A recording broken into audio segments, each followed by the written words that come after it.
From data rails, this is FP&A Today. Hello, everyone. Welcome to FP&A Today. I'm your host, Paul Barnhurst, aka the FP&A Guy, and you are listening to FP&A Today. FP&A Today is brought to you by Data Rails, financial planning and analysis platform for Excel users. Every week, we welcome leaders from the world of financial planning and analysis and discuss some of the biggest stories and challenges in the world of FP&A. We'll provide you with actionable advice about finance, financial planning, and analysis. This is going to be your go-to resource for everything FP&A. Today, I'm thrilled to welcome three guests on the show. Today, we have Derek, Gabriel, and Charlee with us. So thank you for being on the show, guys. Thanks Happy for to be having here. us. It's a pleasure. Yeah, no, I'm really excited. So today's episode is going to be about internships. All three of our guests are in college.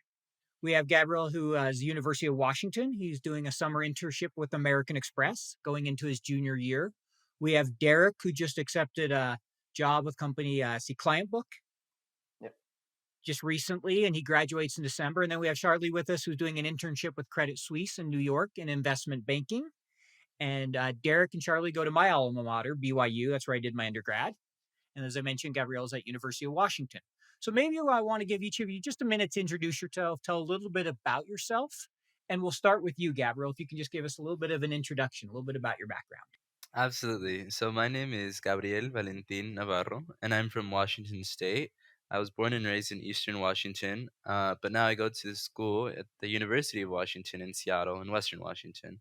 And I recently accepted the internship and came to New York City to work at American Express within Global Commercial Services, working on accounts payable automation for the summer. And when I return to school, I'll be an incoming junior at the Foster School of Business. Great. And interesting story is his VP that he works for is a good friend of mine, and I worked for him at American Express. So it's a small world. That's how we ended up being on the show. Is I reached out to his VP and he said, "Oh yeah, I have an intern."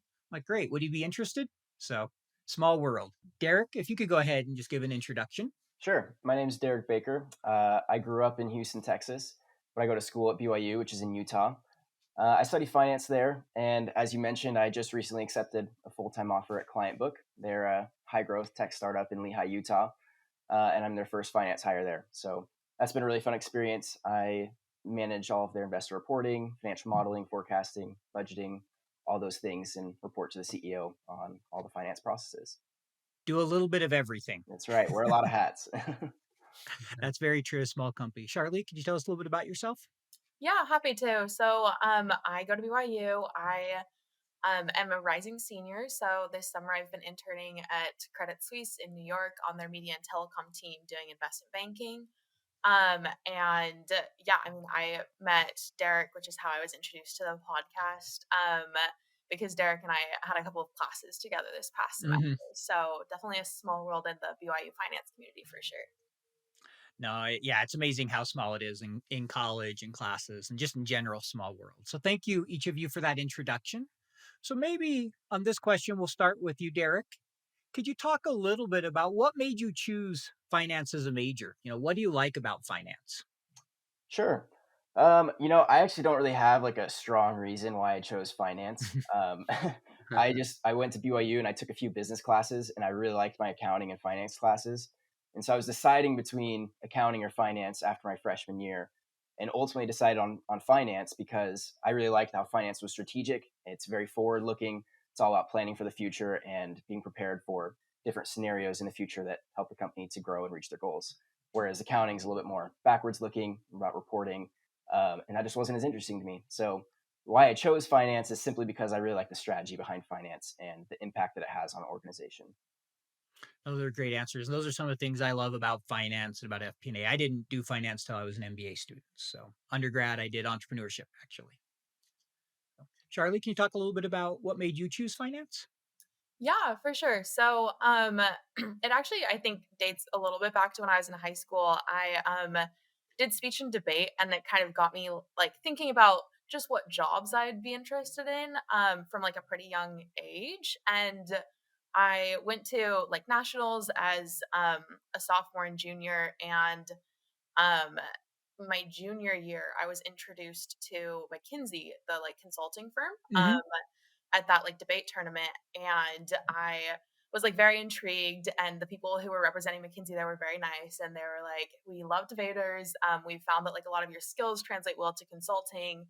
You should like consider consulting." And they also talked about like travel and stuff like that, and I found myself extremely intrigued. And so I like came into college in BYU where I was kind of like planning on going anyways. And I was like, okay, like consulting, like how do I pursue consulting? And I then found that like finance was one common track to go into consulting. So I kind of found myself choosing between strategy and finance. And like I've also been a little bit more of a math nerd. I like appreciated a little bit more of the like technical side of things. And so I just decided, finance could give me a like more technical approach to consulting. And so that's how I got involved in finance. And then, people mention a lot of things in passing together. And a lot of people, when they heard that I was interested in consulting, they would like comment on like the work life balance or something along those lines. And they'd be like, the only thing worse than consulting is investment banking, or like mention some other like comment under their breath. And I was like, wait, like what's investment banking? And so then I appreciated that finance gave me the optionality that I was looking for to potentially pursue consulting, but pursue a bunch of other options as well should I change my interests over time, which I have already. So And what does it say? She loves finance when she uses the term optionality. That's what I've noticed. You're the second one I did a podcast earlier this week, and someone used that same term in finance. So that's when they're a finance yeah, person. absolutely. So great. I love that. So Gabriella, if you want to go ahead and go. Yeah, I would say I've always seen finance as something that's very important. When I was younger and in school, I was very heavily involved in like student government, civic engagement, all of those things. And I realized that business has a lot of influence and control and power um, within government. And so I saw that I should really study business to be able to see like how government interacts with business, how the economy works, how our society is controlled and is operated. And I see finance kind of as like the plumbing or like kind of the mechanics of the systems that we operate in every day. And I think it's oftentimes overlooked, but like finance, just like economics, I thought about studying economics actually and getting into Hmm. economics, but I saw that finance, I think, is definitely kind of a deeper dive or a more specific kind of way of looking at things and doing things. And it's really important because like financing touches everything in our economy. Whatever industry you work in, there's always financing in the background, making that industry happen, making that business open or run, or those transactions or business or anything happen. So I think finance is really core to like anything. And so I knew I just had to understand. I knew I had to study it and pursue it and get experience in it to be able to have like a foundation within business and for my future. And if I want to change my path or my career or anything, I know that I have those like basic and really important fundamentals down. No, that's great. And I can understand kind of each one of you. What you said makes a lot of sense. And finance, it's strategic. It in a lot of ways it's FP&A in particular. You're an internal consultant. Investment banking, you're doing a lot of consulting, right? There's a lot of strategy. It's about so much more than the numbers, and it's really great that you guys realize that as you're in it, because I think some people just think, well, I like numbers and that's what finance is about, so I'll do it. And really, yes, numbers are a big part of it, but there's so much more that goes on. So we're going to go ahead and start this question here with, we'll go ahead and go to Derek. Derek, I know you've had a few different internships during your college experience. As you mentioned, you recently took a full-time job here. Congratulations again on that. Hey, can you talk a little bit about your internship experiences, and what was it particularly that interested you in, financial planning? Why, what made you choose that as you did your internships and where you're at now? Yeah, I kind of stumbled upon FP&A by accident. When I was in my freshman year, I just started applying to any internship I could find. And my first internship was at a tech company in Utah called SavviLegal. And I Hmm. started off as like a pretty entry level role. I was doing like billing support, helping with billing Sure. processes and things like that. But quickly, I moved into like more of a strategic finance role there because it was a big need. No one was forecasting or budgeting in the startup. I mean, they had a meaningful amount of revenue and expenses, and they weren't profitable, and so they really needed to have some insight in the runway. And so within like the first 6 months of working there, I started making my first financial models for them and loved it. It was really impactful. The leadership of that company, it meant a lot to them to know what their runway was. It helped them to plan their future fundraises. It also helped them to perform higher in the business, increase their sales growth, and also decrease their burn rate when they had insight into these things. And so that was like my first experience with FP&A that really made me want to continue doing that. And I continue to work with Savvy throughout my entire time at college so far. But I would leave every summer to go do an internship somewhere else. So my second internship was at a company called Regeneron, and they were a biotech startup based out of Germany, but they had a Houston office. And that was a really cool experience because I got to work with the CFO, and the CFO was ex investment banking. He cut his Hmm. teeth in investment banking and did a lot of FP&A afterwards, and then became the CFO of this company, and got a really technical experience there. I was helping him every day with the forecasting budgeting process. I learned how to use Power BI to aggregate all of our financial reports and our forecasts to visualize those financial models. And it was just a great experience all around to see like the full cycle of what an FP&A or finance function should look like. So I took that back to Savvy, and I kind of took a lot of those learnings and applied them in Savvy, and kind of tried to model our financial operations at Savvy based on what the CFO of Ingeneron did. Then after that, which was now we're at last summer in 2021, I took an internship in the FP&A group at Clark Construction. It's a really large construction company based out of Washington, D.C. And that was a cool experience. I learned a lot there as well, and I got to apply a lot of my technical skills. Construction is not known for being like a super tech forward industry, so understanding basic things about like Power BI and data governance and data management, things like that, made a big impact there. So it was a really cool experience, but I ultimately realized that working at a big company isn't for me. I like having a lot of ownership and responsibility.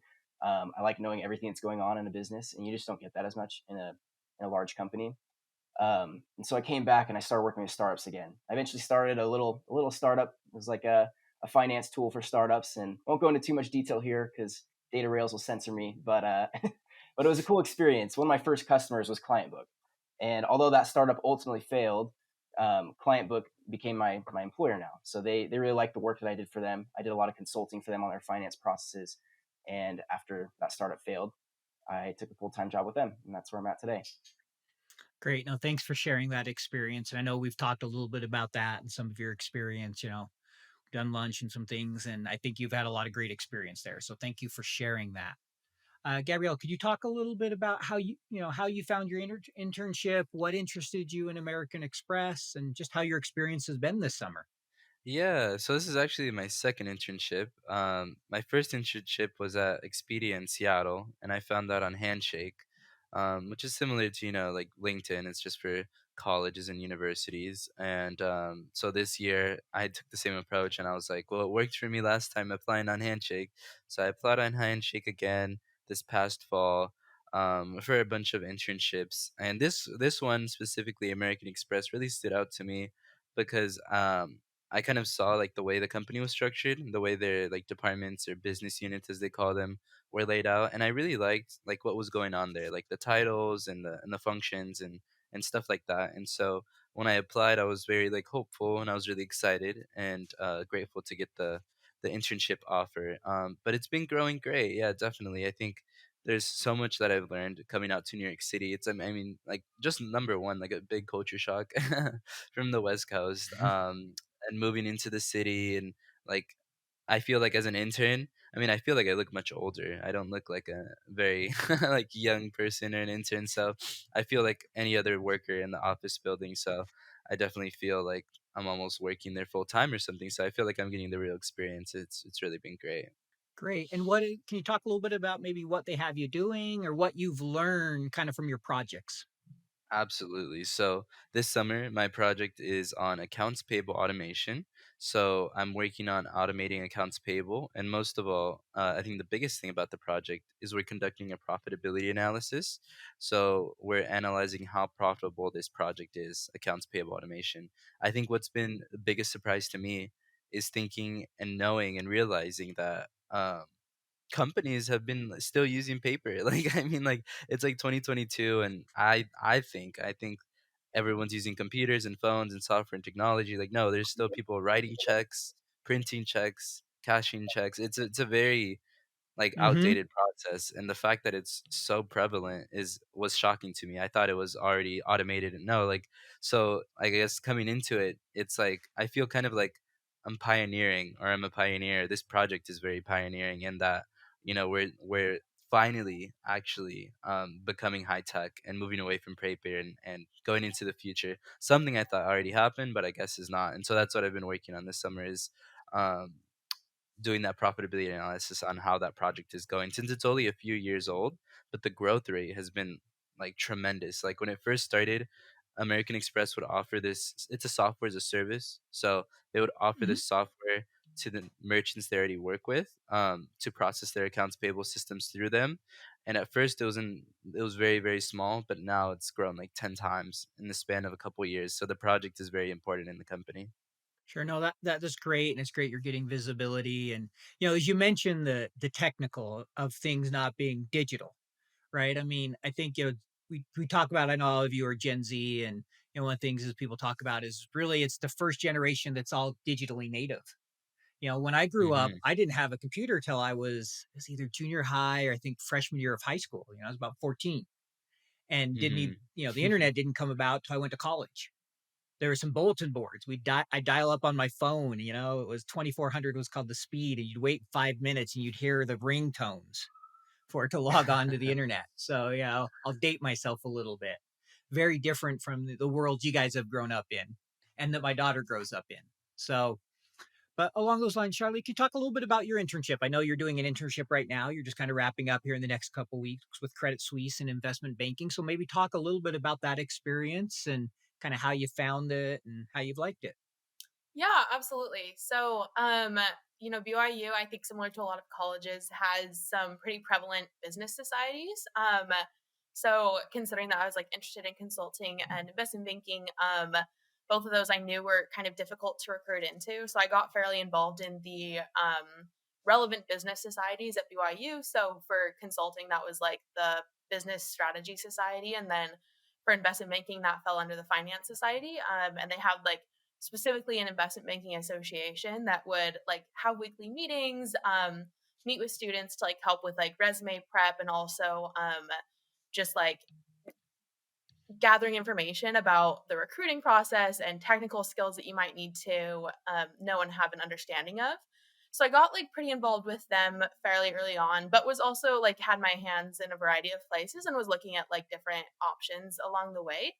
But I think they really helped me realize the importance of getting internship experience early. And so, similar to Derek, while I was in college, I took on a variety of different like internships and externships. And so I worked with a couple of venture capital firms. I did an externship with Battery Ventures first, doing like sourcing, like deal sourcing for them, Hmm. which was a lot of like research, and I really appreciated that.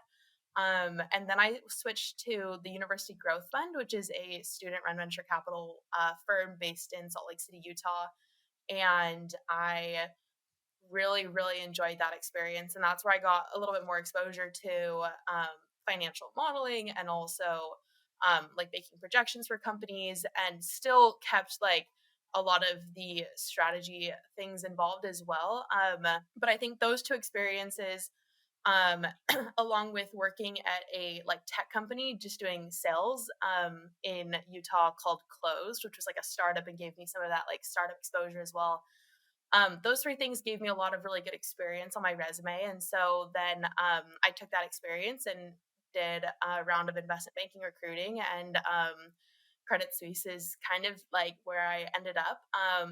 But one of the things that I really appreciated about Credit Suisse and the recruiting process was that they recruited you to be part of their incoming analyst class first, and then part of a specific team. And so like I got the investment banking offer, but then I had another 6 months. So I got that offer about a year before I started, and so then in February we had our official like team placement weekend.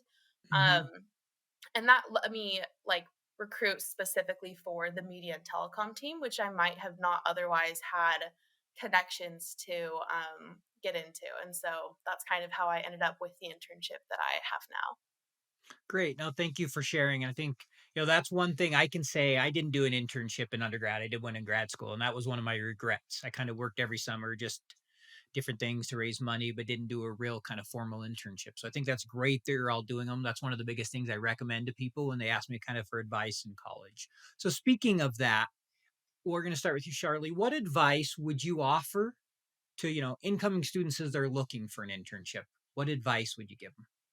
Yeah, I mean, I would definitely second what you said earlier about getting involved in like specifically internship experience. And it doesn't have to be formal, but any opportunity that you have to work with a specific company, be that through a class or be that through like working with them, I think just getting that like real world exposure goes a super long way. And that's advice that was given to me before I entered college, and it really helped me out.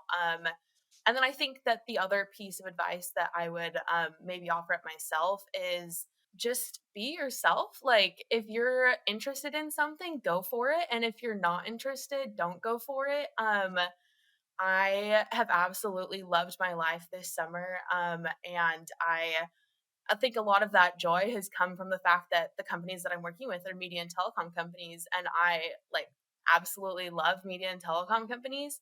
But that's something I think is pretty unique. I mean, a lot of my fellow students at BYU, when we were recruiting, I felt like a lot of them would go into tech, or they would go into maybe like industrials, something that stood out to them for like one reason or another. And I think even if that comes to like whether or not to choose finance in the first place, like I think you can bring so much more to your job when it's something that you're passionate about or that you enjoy. And so just make sure that it's an area that you actually want to show up for, because I think that'll make a difference in ways that you can't even predict. That is really good advice. I mean, at the end of the day, we all have to work for money, but if you choose your profession just based on money, you're not going to be your best, you're not going to do your best. You want to enjoy it. There needs to be some kind of intrinsic motivation and something that you enjoy doing. Otherwise, it can be rough because we all have days we don't want to be at work. That's just life. But you want to at least most of the time enjoy it versus being miserable every day. And I've seen people in that situation. So I appreciate that of make sure it's something you want to do, be yourself and take advantage of those opportunities. So Gabriel, what advice would you offer to students Yeah, looking to do an internship? I would say like try again. Like perseverance is the most important thing because I can go on and on about all the applications I've, done and sent in, and obviously not everyone is successful, but had I like stopped at the application before, who knows, maybe I would have never done an internship, right? So it's always applying, trying again and again. Um Perseverance is the most important thing. It's interesting because I'm actually a peer coach at my business school's career center. So I help other Hmm. students find internships, and I'm like very passionate about that. I'm very Awesome. happy that I'm doing that. I'll be doing that until I graduate, and that's something one big thing that I always say is like any experience is experience. Like never like downplay or look down upon your own experience and think, oh, that doesn't count or that doesn't matter. No, like you have to be your biggest cheerleader, your biggest fan, and you have to be like your biggest self advocate most importantly, and showcase what you do have, and recognize the skills you have. Don't discount yourself. I think a lot of people kind of discourage themselves before anyone else has the chance to, and you should never do that. So yeah, definitely perseverance number one, and number two being your biggest self advocate, and always um, looking at yourself in the best light, and really thinking like, out of all the experiences that I have, how is this transferable? How is this applicable? How is this gonna help me in my hopeful position, right? So those two things I would say are the most important. Great. No, that's great advice. Derek, anything you would add from your experience? Yeah, I first off, I second everything Charlie and Gabrielle just said. That's great advice, and anything I say is probably going to be less important than what they've already said. Um, but I do want to echo that any experience is experience. Uh, I Mhm. mean, I was lucky enough to like get an internship really early on, but I know a lot of people who didn't get internship experiences right away in college. And one of the ways I've seen other people overcome that is through being involved in school, get involved in your clubs, do case competitions. One of my most favorite experiences at college was doing a case competition with a private equity firm called Sorensen Capital, where we analyzed a fictitious deal that they were thinking about investing in, and gave a pitch deck to their investment committee. I got networked with Sorensen Capital. I won some money out of it because we got second place, and it was a really good experience to put on a resume. So that's one example of how you can get experience without actually getting an internship if you're struggling to get one of those at that point. And those experiences, like Gabriel mentioned, they can really help you with internships. The last thing I'll mention, which this is the part that's less important than everything else that's been said, is get technical.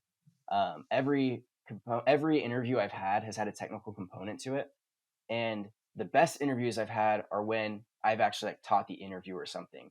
So just an example, I had an interview where the interviewer asked me if I knew how to do a VLOOKUP. And I said, yeah, sure, I know how to do a VLOOKUP, but I would never actually use VLOOKUP. I only use index match. And like, oh, what's index match? And then I walked them through how index match works and why it's better than the VLOOKUP and things like that. Like, they really do make a big difference in helping you stand out against other candidates, especially at this stage of our career where we're just starting to get in.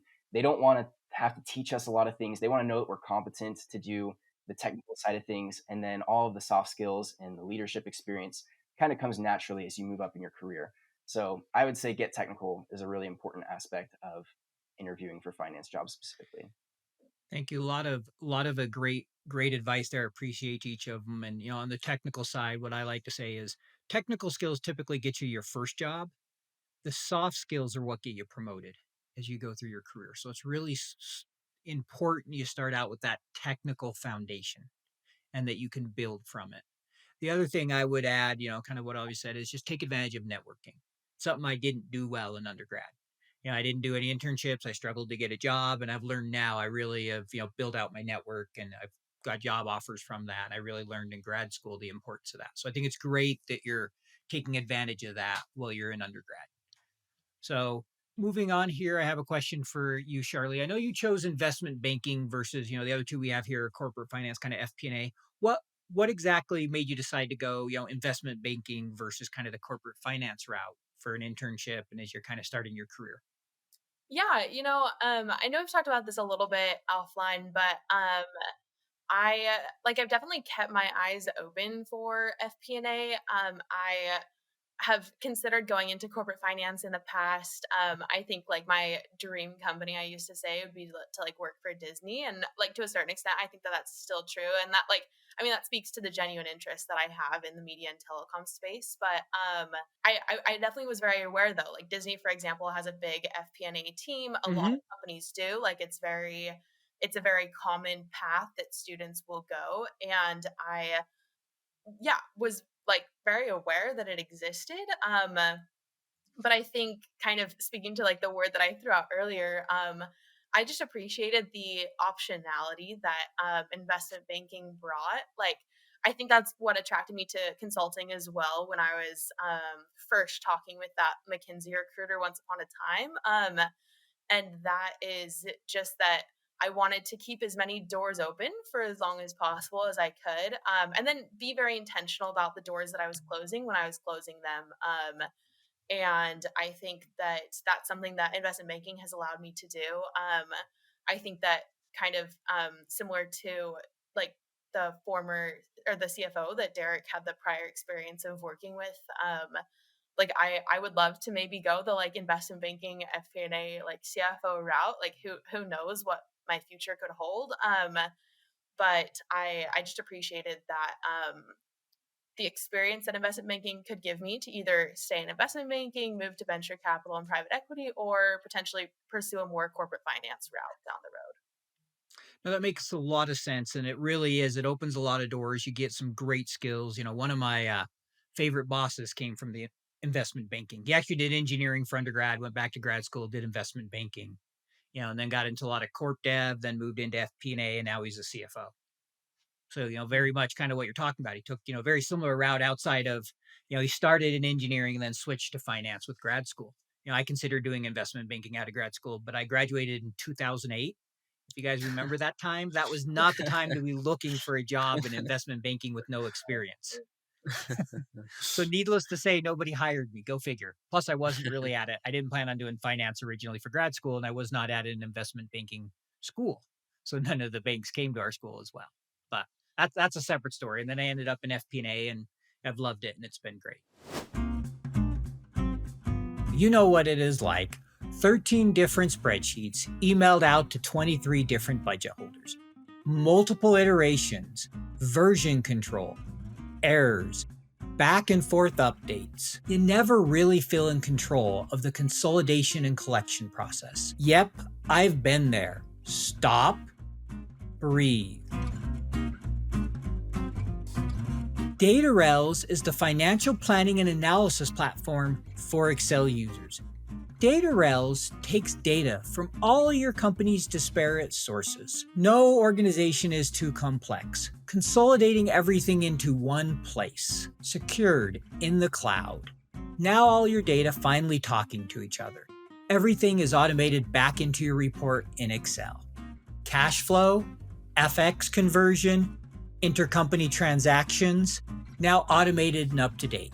Drill down and variance analysis in seconds. Don't replace Excel, embrace Excel. Turn your Excel into a lean, mean FP&A machine. Find out more at www.datarels.com. Next question here, we asked about finding an internship, but once you get into an internship, we're going to ask each of you, what's a one piece of advice you would offer to students to be successful in an internship? So maybe we'll start with Gabrielle on this question. If you could talk a little bit to that, what's the one piece of advice you'd give? Absolutely. Kind of like similar to what Charlie was saying earlier, is like you need to have that passion, right? And if you don't have that passion, it's like you need to look for that passion because it's probably already inside you, right? You don't just like log onto a computer and submit an application and do all these things like, like a zombie, like you were doing it with a purpose. And maybe you might have forgotten, or maybe, there might have been some like roadblocks or like things that got in the way, but it's always like seeking the best in your experience and looking for the things that motivate you, the things that excite you, the things that, make you want to do what you're doing. And so the best piece of advice I can give is always be kind of optimistic, always be very happy, very lively, very open to learn. I think that's the biggest thing is when people see that you're open to learning about different things, it makes them like more excited, more willing to talk to you, more willing to show you things. That's how like I think networking just naturally happens is when you're open to learning about not just like different parts of a company or roles, but people's like experiences and their journeys. And so I would say that is always be open to learning, talking to new people, listening is the biggest thing, right? And that's a really big way of gaining experience is by listening to other people's experiences. Thank you. That's great. I appreciate that advice. How about you, Charlie? What's the advice you'd offer? Yeah, I would say look for where you can add value. Sometimes your boss will have a very clear expectation for you. I think for me, like from my previous experiences, like my work with Battery Ventures was an example of that. The partner that we were working, or the VP that we were working with, he had very clear expectations. It was a tough bar to meet. It was at the end of the day, like yes or no, like did you like meet these expectations? And yeah, it was all very like laid out, and what they gave us was more than enough to keep you busy. Um, but in other roles, I think that there have definitely been times, including like the internship that I'm at this summer, but also like other experiences as well, where maybe there have been times where the expectations were a little bit less clear cut, or like you're working on a specific deal, like at the University Growth Fund, and there's a clear amount of work that needs done, but you have to figure out how to split that work between individuals so that everyone can be contributing and adding value. And I think that when you have a like just understanding of or maybe creativity even around like how you can add value, and you're really seeking to like fill a role rather than just watching something get done and taking credit for it, I think that'll make a very tangible impact on the impact that you can have in an organization. Like I think UGF's a great example of that, because there's a lot of deals that I participated in that I could have sat back and watched happen, and then said like, oh, check, like I got to like watch this deal happen, and I got to watch this deal happen. But it's very different if you can say like, oh no, like I like helped do this and this and this, and that helped the deal go through because of this and this and this. And so, yeah, I would say just like be ready to look for where you can add value. Don't expect your boss to take a ton of time out of their day to then break down work exactly for you and then tell you what to do. Like that's an inconvenience for them and it's an inconvenience for you. That is really good advice. I mean, internship, first job throughout your career is looking to where you can add value because your boss doesn't want to have to babysit you, right? They want you to be they brought you in as an intern for you to one to be able, it's kind of a trial run, see if a person works right, but also usually they have a project or something they want you to help with and there's value you can add. It's amazing what you can do when you have the right mindset. So that's really, really good advice. And we'll go over to Derek. What would be the advice you'd offer? Yeah, this is actually the question I've thought the most about, that you gave us in advance, because I think it's so important. Like once you get the internship, you need to perform. And I think my advice is very similar to Charlie's, but I would say take ownership of something. When you get into your internship, there's going to be a pain point in your team or in your department or that your boss has. And my best experiences in internships have been when I've taken ownership over that pain point and tried to solve a problem. And when I've done this, I've tried to do this in every single internship, and I've never had an internship that didn't result in a return offer. And that's usually the goal of any internship, is to get a return offer, whether or not you take Mm-hmm. it. And if you don't take it, well, you have a really awesome experience where you create an impact on your team, something tangible that you can talk about in a future interview that will help you a lot when you're recruiting in the future. So just to recap, take ownership of something, even if it's something as simple as refreshing a daily data set of comps. Find something to take ownership and create value, like Charlie said, in your team. No, thank you. That's great advice. I think all three of you have given really good advice, and it's obvious that all three of you have been successful in your internships. I can tell from things you've shared and that you've talked about, and I think that's great. So thank you for sharing that. I would second all of what you guys said. So here, shifting gears a little bit. I know all of you are what we consider Gen Z generation, and there's a lot that's talked about in the media about that and how Gen Z is different, and being the first digitally native kind of workforce, right? You guys grew up with social media, grew up with smartphones. It's a different era from when I grew up, as I was mentioning. So maybe just from starting, how do you guys think, kind of what do you think about when you hear the term Gen Z, and do you feel like the generation is coming into the workforce different than prior generations? So maybe we'll start here.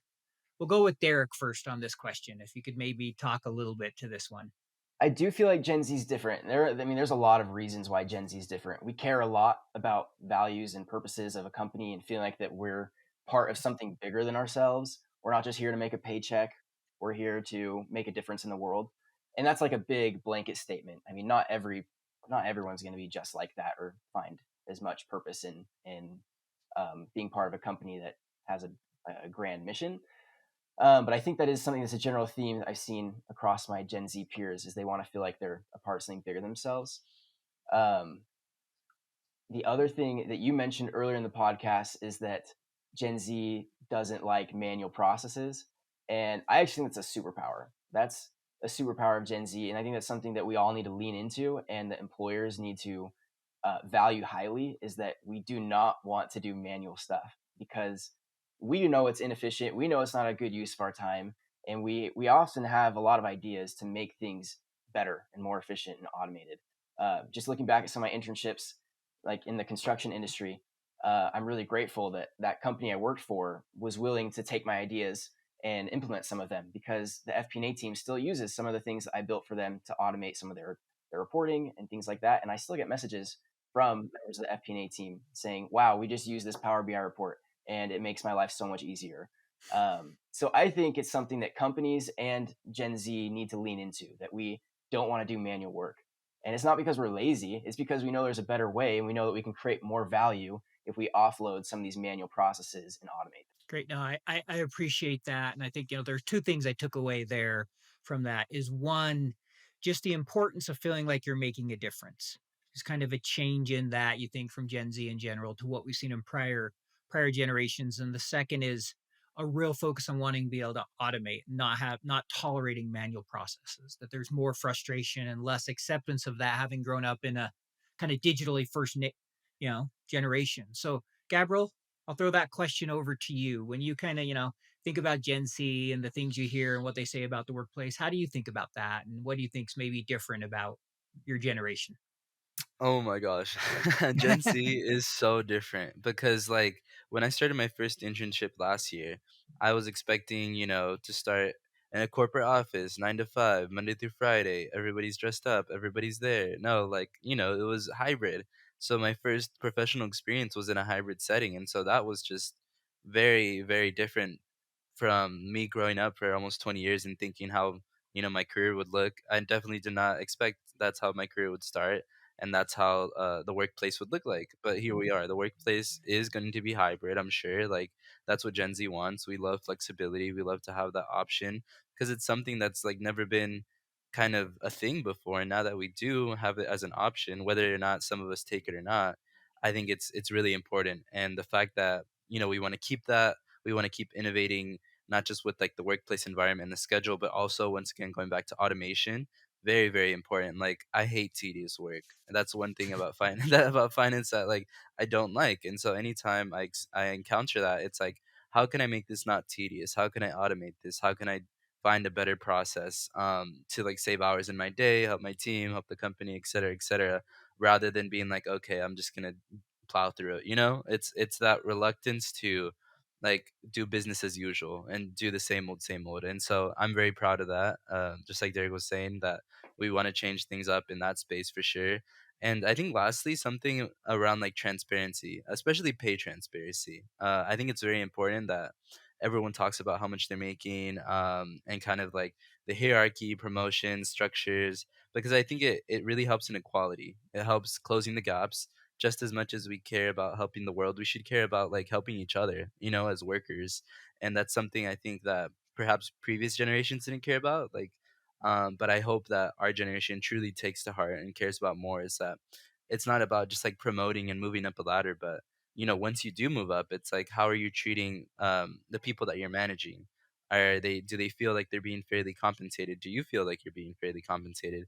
Like perhaps past generations once again or in the past they didn't really care about that, or they were too afraid, or were not willing to discuss those things or think about those things. But I think our generation, like Gen Z, is definitely thinking about those things, and I'm very, very glad, especially like the great resignation, right? Like everybody's moving around, everyone's finding new jobs, because I think people are finally starting to realize that they have so much potential, they have so much value, and if an employer is not going to recognize that value, then they're going to provide to someone else. And so I'm like very proud of my generation for that. And hopefully we keep it going. And we just make things better for everyone in terms of conditions, the workplace, and just standards.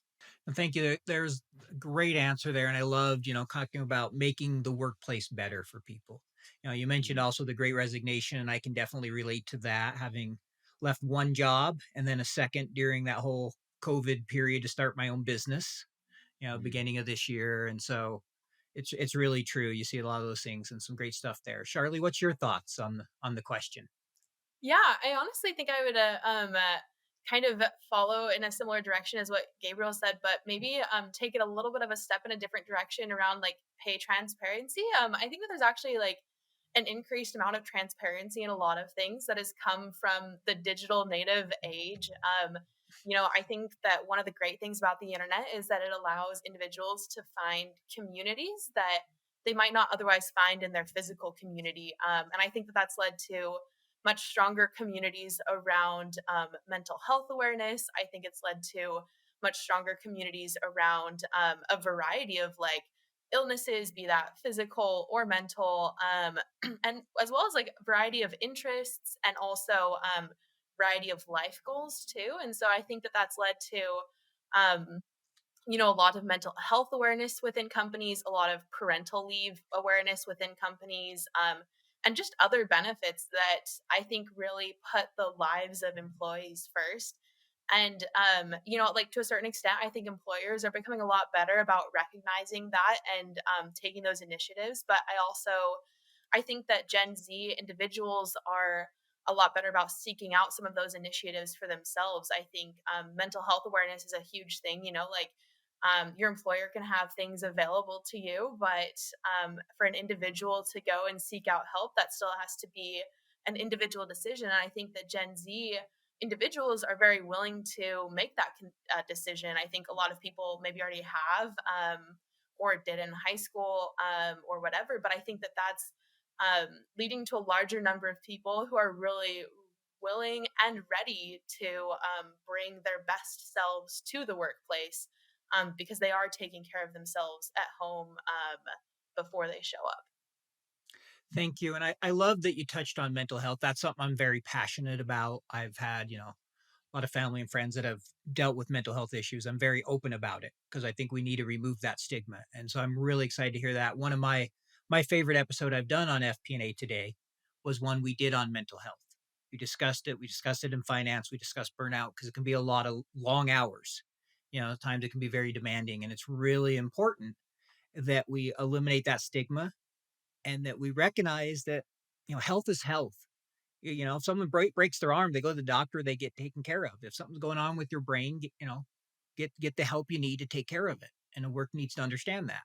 And so I really appreciate that piece there because that's something I'm very, very passionate about. So thank you for that answer there and for all of you sharing. I will say as I listen to each of your answers, I think, the world's in great hands. I've been very impressed with all of you today. And we have a couple more questions to go through. I know we're coming up toward the end of our time. But one question I'd like to ask each of you is, you've gone through school so far. What's been your favorite finance class? Have you had a class that you've liked the most? And we'll start with you on this question, Charlee. Yeah, I mean, I'm not sure what Derek's answer is going to be, but definitely one of my favorite classes, and hopefully I don't steal this from him, is the private equity and venture capital class that I got to take from Taylor Nadald at BYU. It was a super awesome experience, and like I love the people that I was in the class with, and then I also loved that the class really gave us an environment where we could work with the people around us and learn a lot about finance as well. But I honestly saw that almost secondary to just the like finance environment that class created. And I think that speaks a lot to the class, but it also speaks a lot to the teacher. That was actually the second class that I had taken from them from him. And they had both been incredible experiences. I think for that reason, they just really encouraged a good finance learning environment. Great. Well, I appreciate that. So Derek, was that going to be your answer? It was, but I'm going to talk about it as well. Go for it. I love that class. It was an impactful class for a couple reasons. Taylor Nadald is an incredible professor and made a big impact on the way I think about finance. And he's always looking for new ideas in the realm of finance research and things like that. But also we had two professors, and the second was an adjunct professor. His name is Bob Winder, and he owns a private equity firm. And so we got like the real world experience in addition to the academic side of things. And that made that class really valuable to me. And especially like private equity and venture capital is not what I'm going into, at least not right now. I'm going into FP&A, but it was really valuable to me. That's actually the class that I use the most in my day to day, because whether you're private equity, venture capital, or FP&A, your goal is the same. Your goal is to generate or maximize wealth for the shareholders. And when you're a private equity principal evaluating a deal, you're trying to maximize wealth for your shareholders, which are your LPs. And the same thing's true if you're an FP&A. You're looking at your business and saying, how can I maximize wealth for our shareholders? And so a lot of the principles that we learned in that class, I still use today. A lot of the frameworks and methodologies, the ways that we analyze business, market, revenue model, all those different things I think about a lot in my day-to-day FP&A work. So I love that class as well. I think it's one of the most applicable classes we took and learned a lot from it. All right, well, thank you. Gabriel, I know you're not going to answer that class since you're at UW, but what was your favorite finance class? I would definitely say like my first one, my intro to finance, because it was so broad, and I really liked seeing all the different aspects and facets that finance had. We did business cases, we did all kinds of different exercises, talked about what would go on in the economy every day. One thing that I thought was super cool was that we were going over like net present value, and at first I was like, I don't know how I feel about this in terms of like confidence of like I don't know. At that time, I was like, I don't know, is this really important or whatever, whatever. And then I get to my internship, and like we're working on net present value, and I'm like, wow, this is like, when you really see it like at work for the first time, it was a surreal moment. But I really appreciated learning that in that class and seeing how it actually applied in the real world and practicing it. Great. No, I appreciate that. And for me, it was my MBA when I really fell in love in finance. It was my advanced finance class with a guy by the name of Professor Gallagher, and he made us drink from a fire hose the whole 8-week course. Crazy amount of work, but I loved it. It was a great learning experience. So appreciate Mm, each of you sharing that. And I did a venture capital one in MBA, and it was a really great course. So I mm. could appreciate a little bit of that. Didn't cover private equity, but we did cover VC. All righty. So next question here, we're going to go a little more kind of personal. This is one we ask everybody on the show. So we ask everyone to share something unique about themselves that we typically wouldn't find online. And so we'll go ahead and start with Gabrielle on this one. We'll give you the opportunity to share something unique about yourself. Definitely. I really want to share about like how passionate I am about like government and civic engagement. But like the question specifically says you couldn't find that online. You can like I think you can like find that online. So something that I'll you still let you can't. share that one if you Yeah. want. We'll Yeah, we'll I we'll, think we'll give you that opportunity. okay, that's good because otherwise I would have said something like lame, like like something random. But like I'm really passionate about like once again government and civic engagement because I feel like sometimes people see like the economy, they see business and they see government as separate, but it's really not. It's all intermixed, and so I think the more we understand how we can get involved with our economy beyond just work and perhaps how our work or how our industry or whatever affects the economy and society, I think is really important. And so, it's beyond just voting, it's beyond just going to work, but rather going back to like, how people are trying to find purpose in their work. They're trying to do something good, in their role, in their career. And so that's something I've always been interested in. And I think I'm very glad to be in finance and in business because I will use that when I hopefully become a public official and a public servant one day, is having that background as a business person and being able to apply that. So, yeah, I've done a lot of involvement in that, and I hope to continue to do that in my future for sure. Thank you. I really appreciate that answer, and I can relate. My in undergrad, my minor was political science. So I can Mm-hmm. relate to the government side. And one thing I like to say, where you mentioned they're not separate. Some people Mm-hmm. talk about free market, and there really is no free market. There's a question of what's the right amount of regulation and how should government regulation regulate our society. And being involved in that can Mm-hmm. help benefit business, society, and everybody. We may, Mm-hmm. people may differ on how we do it, but the Mm-hmm. reality is government has a role to play, Yep. and business does as well. And the more we recognize that and can work together, the better for future generations. So thank you. I really appreciate that answer. We'll go over to you, Derek. What's your unique thing? Yeah. My unique thing is I love to have new experiences, like trying out new things, um, and going to different places. My wife and I like to travel. We actually just traveled to the Middle East at the beginning of the summer, and we spent time in Saudi Arabia, Dubai, Jerusalem, and Jordan. And that was just a cool experience. I enjoyed going to those places. I'd never been to any of those places before, and getting to know different cultures, getting to see how all the history that is in all those places. And that was just I love having new experiences. And one of my favorite things I did on that trip was got scuba certified. So that was a cool new skill I learned and one that I hope to continue building upon. Great. Well, I appreciate that answer, and that's great to experience new things. So, Charlie, how about you? Yeah, honestly, I think, like I spoke a little bit about like mental health awareness earlier. But I think that just like trying to live a healthy lifestyle is something that I have become very passionate about in the last couple of years. And I think another big component of that is taking care of your physical health. And I think that, similar to how we pursue different careers based on our interests, I think that, you know, caring about your physical health does not need to be like a yes or no checkbox. I think that there's a lot of different things that attract different people. And I was lucky enough a couple of years ago to do a lot of kind of exploring new things, I think, similar to what Derek was saying, but in a different way. And I was able to find some physical hobbies that I really enjoy. Like, I really enjoy rock climbing. I love playing pickleball.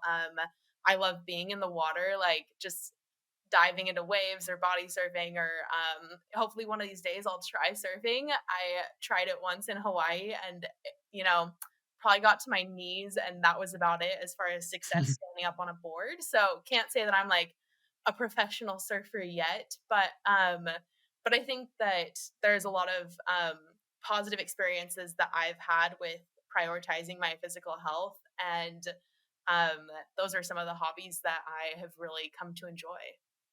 Oh, great. No, I appreciate that. And prioritizing physical health is an important one, and developing hobbies. Those are great things to have. So this is the last question we have for each one of you. So the podcast is hosted by Data Rails. Data Rails is big fans of Excel. I'm also a big fan of Excel. And so what we like to ask people is, what is their favorite Excel function? And maybe we'll start with, go ahead and give you the opportunity here first, Charlee. What's your favorite Excel function? Oh, glad I get to go first.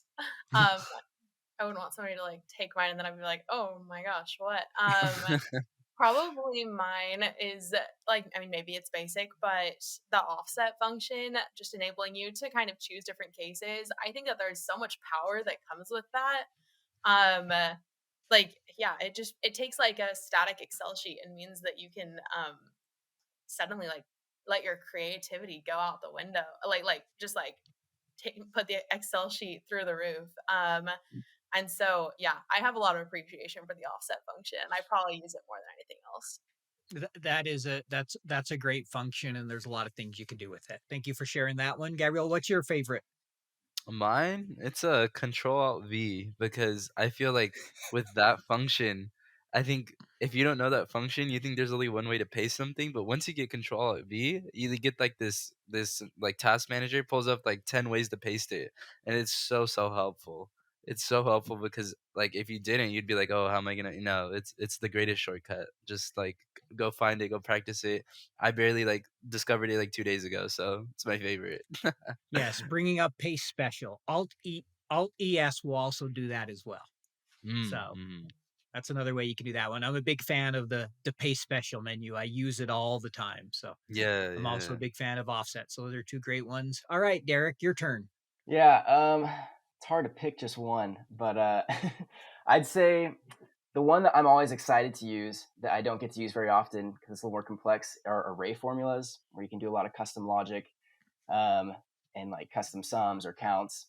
And I love when I get the chance to use them because I'm kind of a geek and I think they're kind of fun, but I don't use them very often because no one else knows how to use them. And it's terrible to inherit a spreadsheet you don't know how to use. But I'd say the function I cannot live without is Power Query. I'm going to toot your own horn there, Paul, and get on the Power Query train. Like everyone needs to learn how to use Power Query.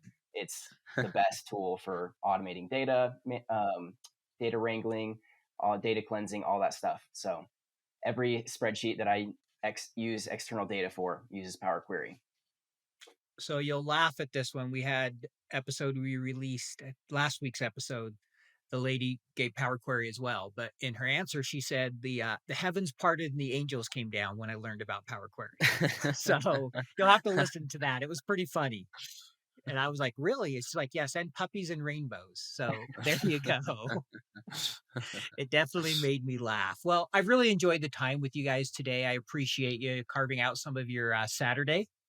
I know a couple of you are in New York and, wrapping up your internships here soon. So I hope you get some time to enjoy and get out and see some of the city and enjoy that experience. And Derek, I know you're down in Provo and just working for the summer, and then you got school to finish up here, only a few months left. So thank you, each of you. I've really enjoyed this.